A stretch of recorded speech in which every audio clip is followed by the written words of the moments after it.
Hello, everyone, and welcome back to Soft Stories.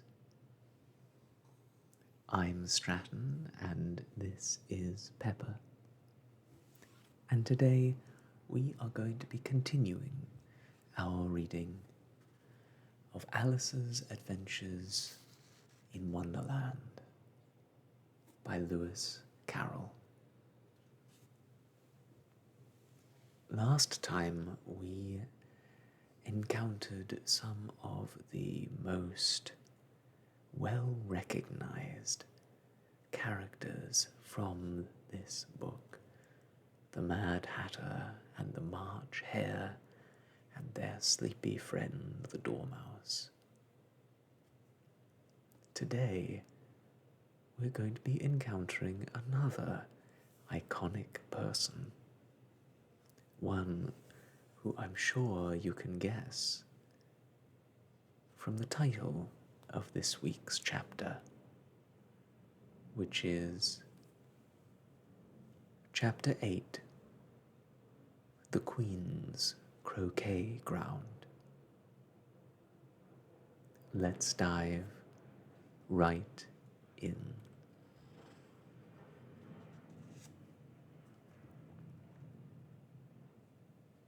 A large rose tree stood near the entrance of the garden. The roses growing on it were white, but there were 3 gardeners at it, busily painting them red. Alice thought this a very curious thing, and she went nearer to watch them. And just as she came up to them, she heard one of them say, "Look out now, Five. Don't go splashing paint over me like that."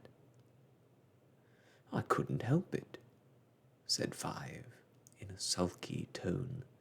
"Seven jogged my elbow." On which Seven looked up and said, "That's right, Five.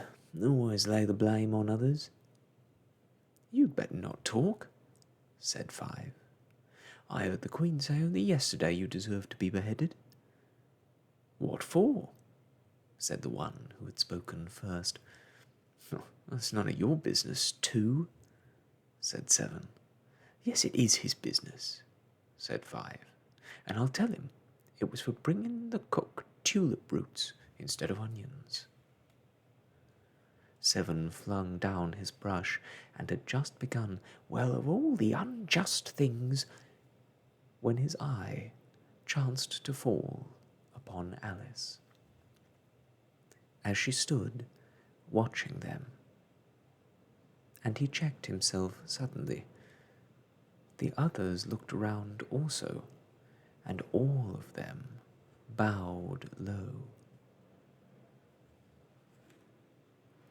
"Would you tell me, please," said Alice, a little timidly, "why you are painting the roses?" Five and Seven said nothing, but looked at Two.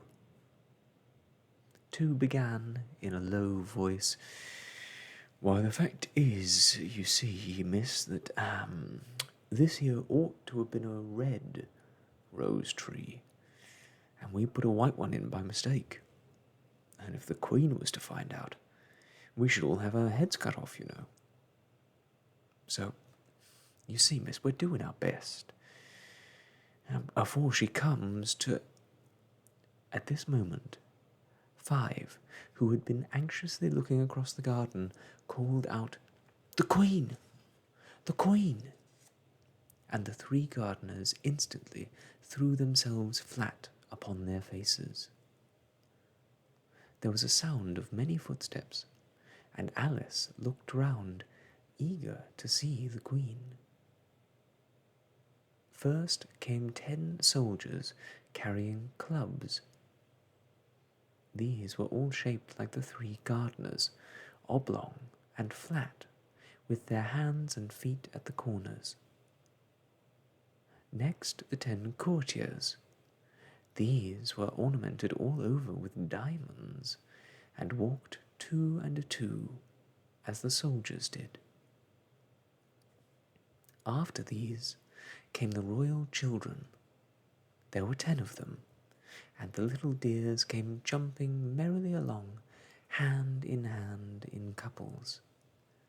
They were all ornamented in hearts. Next came the guests, mostly kings and queens, and among them Alice recognized the white rabbit. It was talking in a hurried, nervous manner, smiling at everything that was said, and went by without noticing her. Then followed the knave of hearts, carrying the king's crown on a crimson velvet cushion. And last of all, this grand procession, came the king and the queen of hearts. Alice was rather doubtful whether she ought not to lie down on her face like the 3 gardeners, but she could not remember ever having heard of such a rule at processions. And besides, what would be the use of a procession, thought she, if people had to all lie down on their faces so that they couldn't see it? So she stood where she was and waited. When the procession came opposite to Alice, they all stopped and looked at her. And the Queen said severely, "Who is this?" She said it to the knave of hearts, who only bowed and smiled in reply. "Idiot," said the Queen, tossing her head impatiently, and turning to Alice she went on, "What's your name, child?" "My name is Alice, so please your Majesty," said Alice, very politely. But she added to herself, "Why, they're only a pack of cards, after all. I needn't be afraid of them." "And who are these?" said the Queen, pointing to the 3 gardeners who were lying round the rose tree. For you see, as they were lying on their faces, and the pattern on their backs was the same as the rest of the pack, she could not tell whether they were gardeners, or soldiers, or courtiers, or 3 of her own children. "How should I know?" said Alice, surprised at her own courage. "It's no business of mine." The Queen turned crimson with fury, and after glaring at her for a moment like a wild beast, began screaming, "Off with her head! Off with—" "Nonsense!" said Alice, very loudly and deliberately. And the Queen was silent. The King laid his hand upon her arm and timidly said, "Consider, my dear, she is only a child." The Queen turned angrily away from him and said to the knave, "Turn them over." The knave did so, very carefully, with 1 foot. "Get up," said the Queen, in a shrill, loud voice, and the 3 gardeners instantly jumped up and began bowing to the King, the Queen, the royal children, and everybody else. "Leave off that!" screamed the Queen. "You make me giddy." And then, turning to the rose tree, she went on, "What have you been doing here?" "May it please your Majesty," said Tu, in a very humble tone, going down on 1 knee as he spoke, "we were trying—" "I see," said the Queen, who had meanwhile been examining the roses. Off with their heads. And the procession moved on. 3 of the soldiers remaining behind to execute the unfortunate gardeners, who ran to Alice for protection. "You shan't be beheaded," said Alice, and she put them into a large flower pot that stood nearby. The 3 soldiers wandered about for a minute or two, looking for them, and then quietly marched off after the others. "Are their heads off?" shouted the Queen.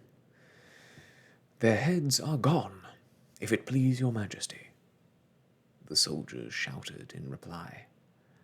"That's right," shouted the Queen. "Can you play croquet?" The soldiers were silent and looked at Alice, as the question was, evidently, meant for her. "Yes," shouted Alice. "Come on, then," roared the Queen, and Alice joined the procession, wondering very much what would happen next. "It's a very fine day," said a timid voice at her side.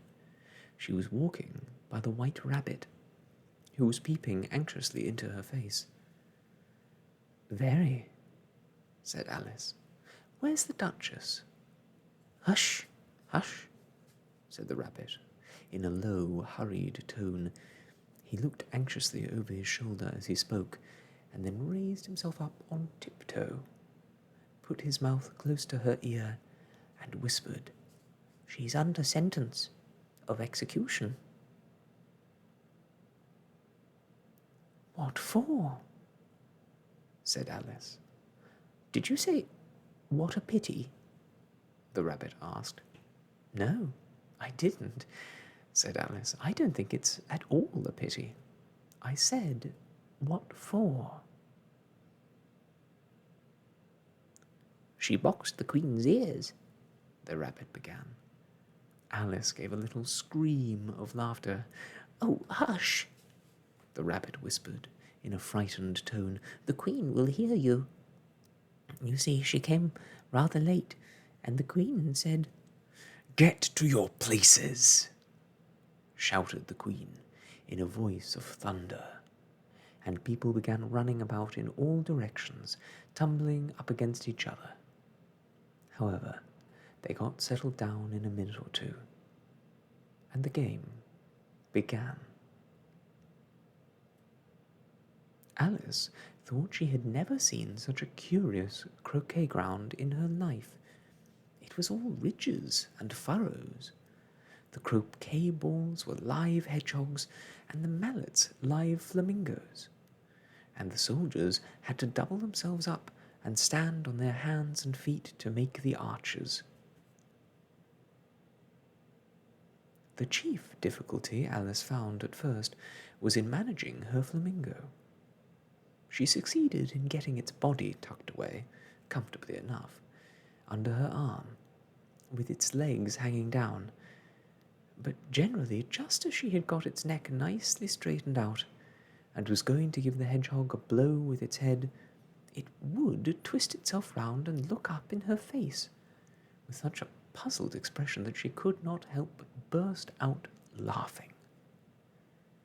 And when she had got its head down, and was going to begin again, it was very provoking to find that the hedgehog had unrolled itself, and was in the act of crawling away. Besides all this, there was generally a ridge or a furrow in the way, wherever she wanted to send the hedgehog to. And as the doubled-up soldiers were always getting up and walking off to other parts of the ground, Alice soon became very confused, and came to the conclusion that it was a very difficult game indeed.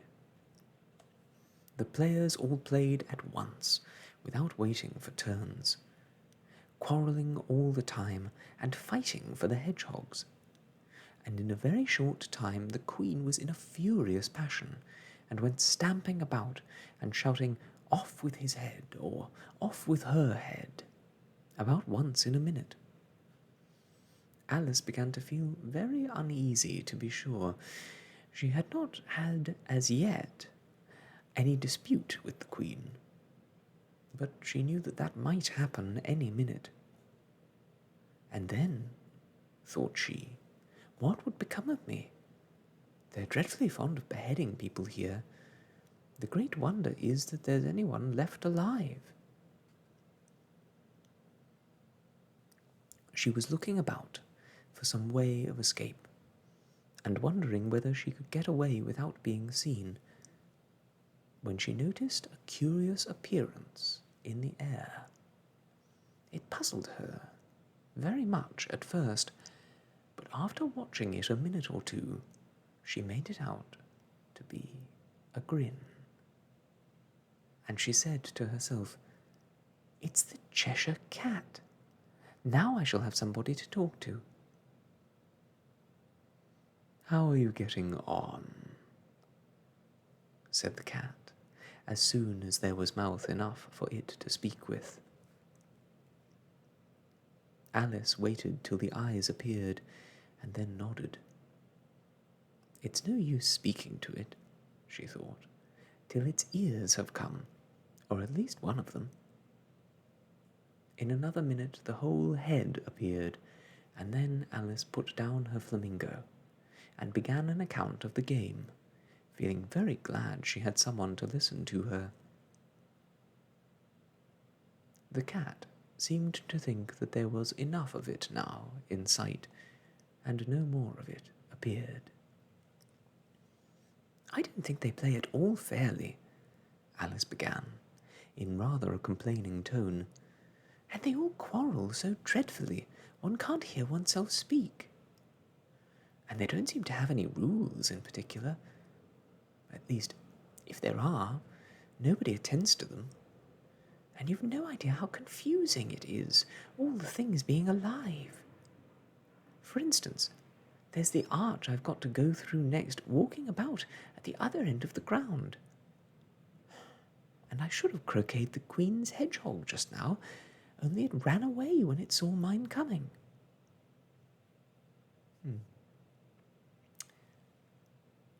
How do you like the Queen?" said the cat, in a low voice. "Not at all," said Alice. "She's so extremely—" Just then she noticed that the Queen was close behind her, listening, so she went on, "likely to win, that it's hardly worth while finishing the game." The Queen smiled and passed on. "Who are you talking to?" said the King, coming up to Alice and looking at the cat's head with great curiosity. "It's a friend of mine, a Cheshire Cat," said Alice. "Allow me to introduce it." "I don't like the look of it at all," said the King. "However, it may kiss my hand, if it likes." "I'd rather not," the cat remarked. "Don't be impertinent," said the King, "and don't look at me like that." He got behind Alice as he spoke. "A cat may look at a king," said Alice. "I've read that in some book, but I don't remember where." "Well, it must be removed," said the King very decidedly, and he called to the Queen, who was passing at the moment, "My dear, I wish you would have this cat removed." The Queen had only one way of settling all differences, great or small. "Off with its head," she said, without even looking round. "I'll fetch the executioner myself," said the King eagerly, and he hurried off. Alice thought she might as well go back and see how the game was going on, as she heard the Queen's voice in the distance, screaming with passion. She had already heard her sentence 3 of the players to be executed for having missed their turns, and she did not like the look of things at all, as the game was in such a confusion that she never knew whether it was her turn or not. So she went off in search of her hedgehog. The hedgehog was engaged in a fight with another hedgehog, which seemed to Alice an excellent opportunity for croqueting one of them with the other. The only difficulty was that her flamingo was gone across to the other side of the garden, where Alice could see it trying, in a helpless sort of way, to fly up into a tree. By the time she had caught the flamingo and brought it back, the fight was over, and both the hedgehogs were out of sight. But it doesn't matter much, thought Alice, as all the archers are gone from this side of the ground. So she tucked it away under her arm that it might not escape again, and went back to have a little more conversation with her friend. When she got back to the Cheshire Cat, she was surprised to find quite a large crowd collected round it. There was a dispute going on between the executioner, the king, and the queen, who were all talking at once, while the rest were quite silent and looked very uncomfortable. The moment Alice appeared, she was appealed to by all 3 to settle the question, and they repeated their arguments to her, though as they all spoke at once, she found it very hard to make out exactly what they said. The executioner's argument was that you couldn't cut off a head unless there was a body to cut it off from, that he had never had to do such a thing before, and he wasn't going to begin at his time of life. The king's argument was that anything that had a head could be beheaded, and that you weren't to talk nonsense. The queen's argument was that if something wasn't done about it in less than no time, she'd have everybody executed, all round. It was this last remark that had made the whole party look so grave and anxious. Alice could think of nothing else to say but, "It belongs to the Duchess. You'd better ask her about it." "She's in prison," the Queen said to the executioner. "Fetch her here." And the executioner went off like an arrow. The cat's head began fading away the moment he was gone, and by the time he had come back with the Duchess, it had entirely disappeared. So the king and the executioner ran wildly up and down looking for it, while the rest of the party went back to the game.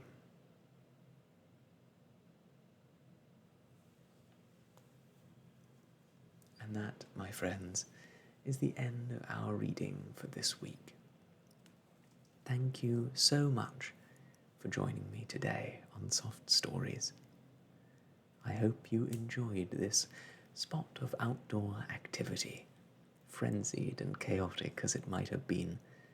I hope that this retelling was a more relaxing and thoughtful moment of quiet for you. It has been my pleasure to be with you today, but I must leave you. So, until next we meet, I wish you all the best, and goodbye.